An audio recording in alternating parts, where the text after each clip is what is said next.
Segundo libro, Sanar. Es un viaje del Dr. Hal Simonton y de un plan de 2 años para recuperar la salud. Para ello, la visualización sigue siendo fundamental.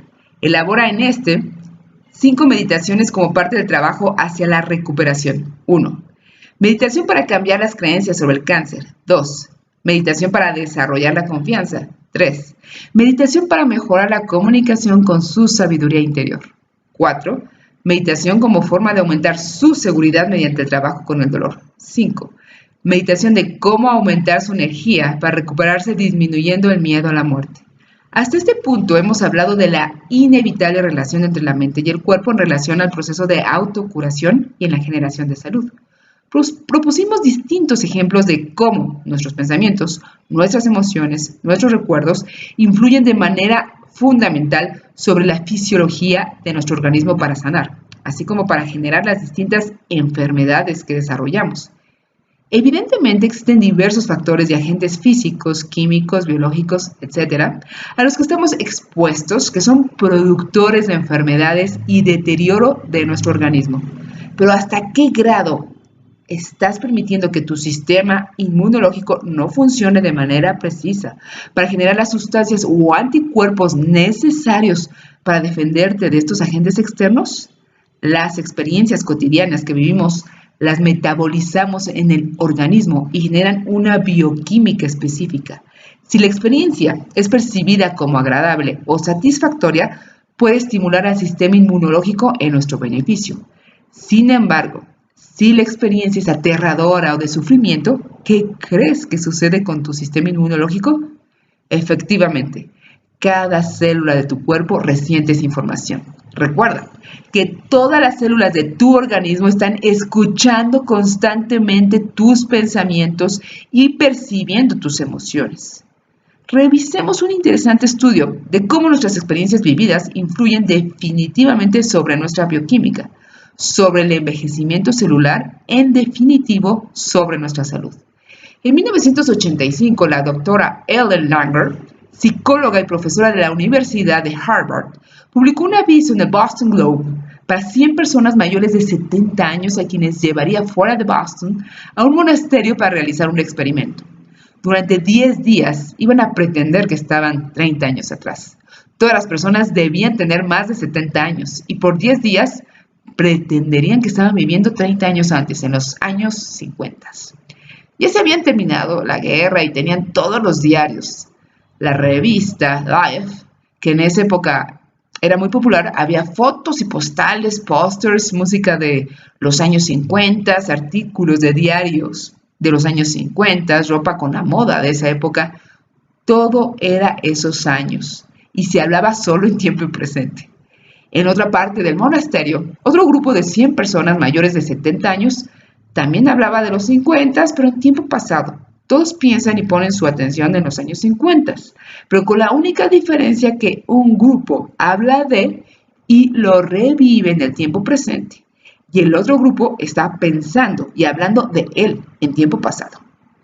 Después de 3 días, sacó algunas fotos y las mostró a observadores independientes. Les preguntó quiénes eran más jóvenes, y en la mayoría de los casos decían que las fotos eran de unos 10 años atrás o que esa persona tenía 10 años menos. Después se puso a medir la audición, la visión, la presión sanguínea. En total terminó midiendo 100 parámetros biológicos distintos de envejecimiento, biomarcadores de envejecimiento, incluyendo respuestas inmunológicas, nutritivas, y todas se habían revertido por lo menos unos 20 años en menos de 10 días. Ella había revertido sus edades biológicas más de 20 años en menos de 10 días. Los llevó de vuelta a sus hogares el viernes por la tarde y el lunes ya estaban nuevamente donde habían comenzado. Este estudio es una muestra más de cómo la forma en cómo procesamos las experiencias, los pensamientos, los recuerdos que vivimos a diario tendrán una influencia constante en nuestra salud. No quiere decir que tenemos que apartarnos del mundo y pretender vivir 20 o 30 años en el pasado, pero sí nos informa de cómo los biomarcadores del envejecimiento se revirtieron hasta 20 años con el hecho de revivir una serie de experiencias agradables. ¿Por qué no comenzar a vivirlas desde ahora? Aun cuando en la actualidad existen diversas pruebas fehacientes de cómo la conciencia se transforma en la bioquímica del cuerpo, aún existen profesionales de la salud que desafortunadamente no consideran esta dualidad para sus tratamientos.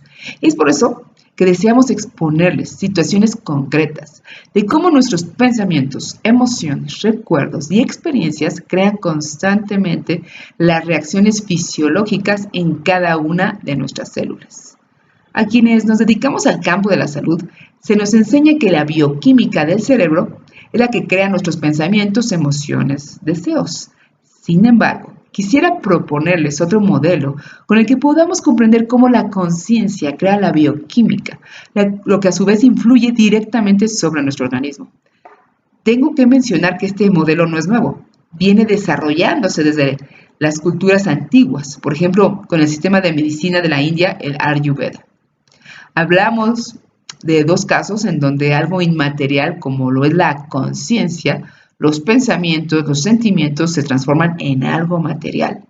En este caso, una sustancia química, anticuerpos o tejidos. Caso 1.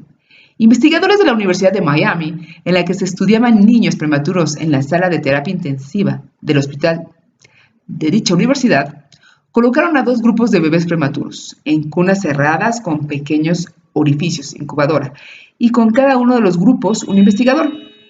3 veces al día, este pasaba su brazo por la ventana y acariciaba a los bebés prematuros. Se le llamaba estimulación kinestésica. Se encontró que en el grupo donde se realizaba este tipo de estimulación, el bebé prematuro aumentaba en 40% más su peso, a diferencia de los que no recibían este tipo de estímulo. Caso 2. Otro caso es el de un estudio realizado en la Universidad Estatal de Ohio, que consistía en analizar el metabolismo del colesterol en los conejos, en el cual administraban a los conejos dietas muy altas en grasas. Al cabo de un tiempo, comprobaron la elevación de los niveles de colesterol y arteriosclerosis, endurecimiento de las arterias. Asombrosamente, descubrieron que un grupo de conejos no desarrollaban el mismo nivel de arteriosclerosis o hiperlipidemia, aunque tuvieran la misma dieta que el otro grupo de conejos que sí las desarrollaba. De hecho, se detectaba un 60% menos en la incidencia de hiperlipidemia y sus complicaciones en los conejos de este grupo. Los científicos no sabían por qué se daba esa diferencia, hasta que alguien descubrió que el encargado de darle a comer a ese grupo de conejos, en lugar de arrojarles la comida, les sacaba de la jaula, los acariciaba y les hablaba cariñosamente. Como consecuencia de esta experiencia, los conejos transferían el colesterol por una vía metabólica totalmente diferente.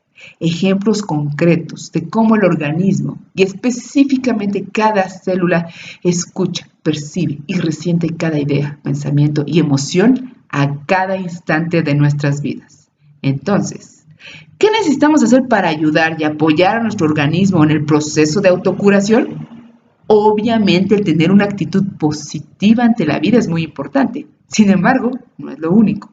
Por lo mismo, un paso fundamental en la curación de cualquier enfermedad o condición, sea orgánica, psicológica o emocional, es cambiar la idea, el paradigma con el que vemos y entendemos la dualidad salud-enfermedad.